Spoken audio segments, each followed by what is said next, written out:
Thank you, Rory. All right, thank you for having me. Great to be here. My name's Orly. I'm a data scientist during the day, and then in the morning, usually I'm a swimmer. Just get ready. There's a lot of pictures of Michael Phelps. So a passion of mine is swimming. A passion of mine is data. I wanted to look at world record trends. The suit Phelps is wearing here is called the Laser Racer. I'm going to get into it in a little bit. But just to start off, another picture of Michael Phelps. I mean, how can we not? Phelps is kind of known as the guy who got swimming going. A lot of people know of swimming because of him. In the 2008 Olympics, he wanted to get 8 gold medals. He was trying to break the record previously set by Mark Spitz, which I'll get to in a second. The point of this video is to show that everyone is wearing these really long suits that are covered in plastic paneling. He was very vocal about his goal to get 8 gold medals, and this relay is the second event of Beijing. So if they didn't get a gold medal here, he's totally screwed. It's also tough because he's depending on other people. So he's got to wait for them to swim and dive in and then wait for other people to swim. The last guy to go, I'll kind of let this run, the last guy to go is Jason Lezak, only a relay swimmer. You'll notice that the relay starts, they have plenty of time to get ready, so the relay splits are timed a bit differently. And he only does relays, that's the only thing he does. But at the end, I'm not sure if I can fast forward, but at the end, Jason Lezak just barely outtouches the French, who are just shit-talking the Americans the entire time, and he gets Phelps his second gold medal, which is super exciting. Screw the French. Exactly. I agree. All right, it's not letting me fast forward here, but anyway, United States wins, very exciting. So Phelps was not actually the first fast swimmer. Mark Spitz, who is in this top right photo, just beautiful. I mean, how can you compare? Mark Spitz swam before there were goggles, before there were swim caps, before there were razors. He did a lot of really great stuff. He broke a lot of he broke a lot of world records. He got a lot of gold medals, and he swam all this before there were suits that hugged you. He was wearing literal swim trunks like you wear to sit at the pool. Phelps did a lot of stuff during and after the suit era, but it took this long, from 1970 to 2008, to break the record of getting this many gold medals, and he didn't do it in 8 world records. He only did it in 7, just by that much. There are also some fast women, just some shout outs. I'm a distance swimmer. These women are distance swimmers. Janet Evans broke records set by the East German women, which I will also get to. And Ledecky, of course, is our current distance queen getting ready for Paris. So just to note also here that it took 27 years for Ledecky to break Janet Evans' American record in the 800. This is a huge gap considering how much technology has happened. So as a data girl, I'm a statistician, I do data science, and basically that means I make tables. I put whatever numbers I want in them, which is just great. My clients trust me, that's awesome. Make a lot of money doing that. Just kidding. But no, so I looked at the top 5 countries for total, for women and for men. Now, clearly the United States is great, no one else really matters, but a key thing here to note is that the East Germans, this GDR, German Democratic Republic, they have a lot of medals, and East Germany only existed for 40-some years. That's a pretty small window. Any guesses as to why they broke so many world records? Steroids. Well done. I say this is such a great follow-up to Drew's presentation because someone asked about doping. You had a picture of Michael Phelps talking about sports, right? Sorry, no offense.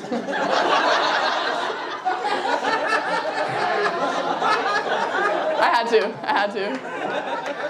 So we can see also the huge discrepancy between the men's world records and the women's world records. I mean, East Germans almost had as many world records as the US women, and this is over time and just the 40 years. So let's look at these East German women, huh? I know it's 2023 and we're not supposed to say like women look like men without whatever, but look at them. I mean, these women were also given drugs without their consent from a young age, and a lot of them paid the price later. In the 1976 Olympics, before anyone was doing anything about the fact that they were taking a lot of drugs, they won 11 of the 13 gold medals at that Olympics. And then Shirley Babashoff and her team defeated them in the 4x100 freestyle relay at the end to win the only gold medal for the United States women without taking any drugs. So big deal, they were fantastic. But the question is, who else has taken drugs in sports and gotten away with it? Anyone? No. Hint, he rode a bicycle, right? So there are some pretty clear, examples of doping. We know who's taken drugs. We know who's been caught taking drugs. Okay, we know who's been caught taking drugs, right, to get ahead in sports. But my question is, what other types of doping are there in sports? There are these Nike Vaporfly shoes that were controversial in 2020. There are the people that put motors in their bicycles when they weren't not supposed to.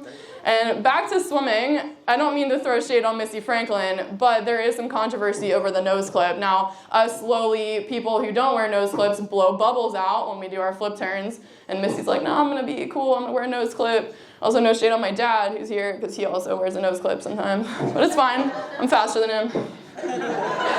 So that brings us to the suit. I keep talking about the suit era.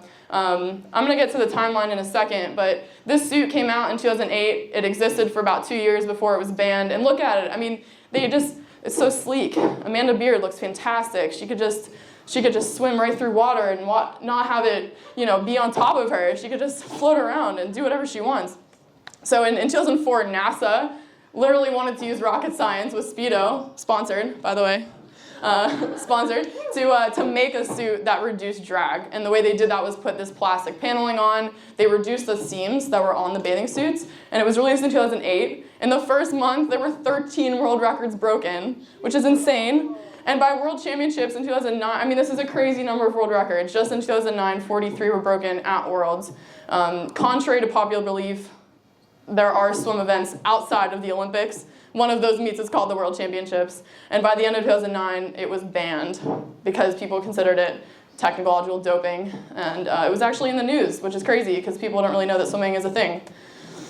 So being a data girl, I looked at the number of world records broken by Olympic year. But like I said, there are meets outside of the Olympics. So we see these kind of spikes here, and then very clearly the big one. But we're going to look at why. So first, we'll look by year. And again, we see these kind of humps, and then a big spike, literally 0 in 2010. No world records were made after the suit ban. And I'm wondering if swimmers were just bad after that. If they really needed technology. It's kind of embarrassing, in my opinion. Anyway, so what are these spikes? Other technology was made. We saw Mark Spitz. He didn't have a lot of technology. It's a great thing he was wearing a bathing suit at all, I think.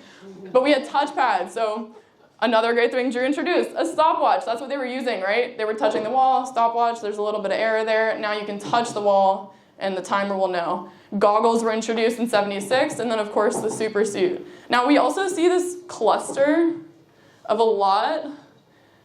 Yeah, that's the East Germans, the women. The East German women are breaking a lot of world records until they're caught.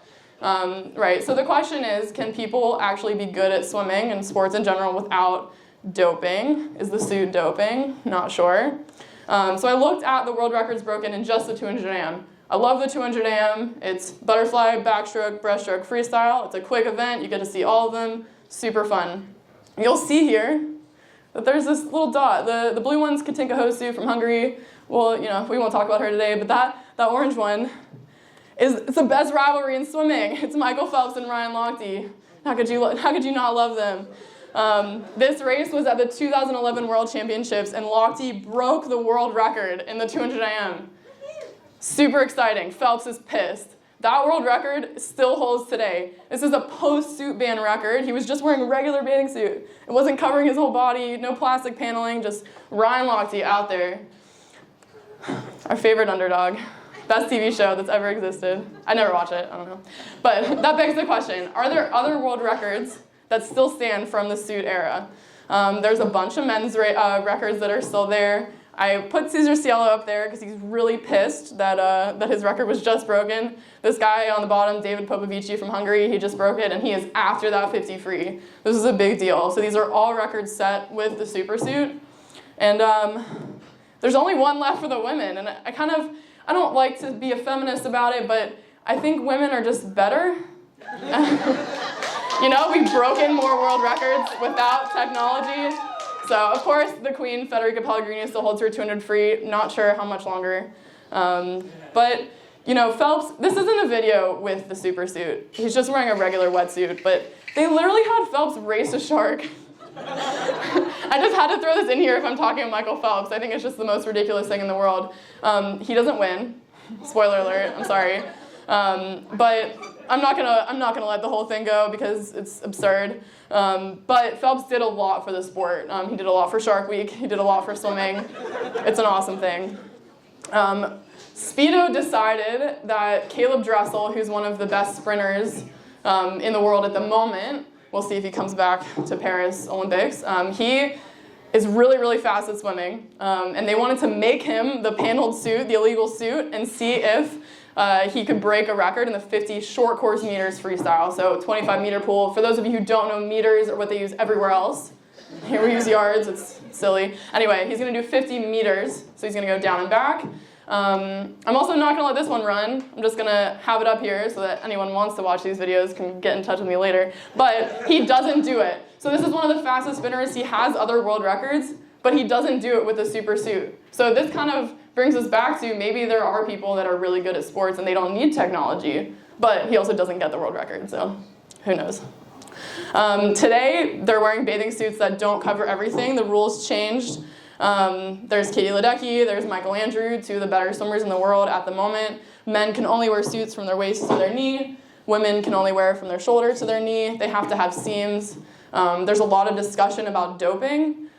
People talk about not taking drugs. People talk about not putting motors in their bikes. It's a big deal to be all about safe sport. A lot of these swimmers are just called up at any moment to pee in a cup and get their blood taken and get it tested. And a lot of them are very vocal about it. But a lot of them would have loved to race in the super suit. So I don't know. I don't know if it's considered doping. I would love to see someone race in the super suit. I would love to race in it myself. I don't think it would do any good for me because I'm slow, but you never know. To leave you, here's another picture of Michael Phelps. There's more where that came from. Thank you so much for listening.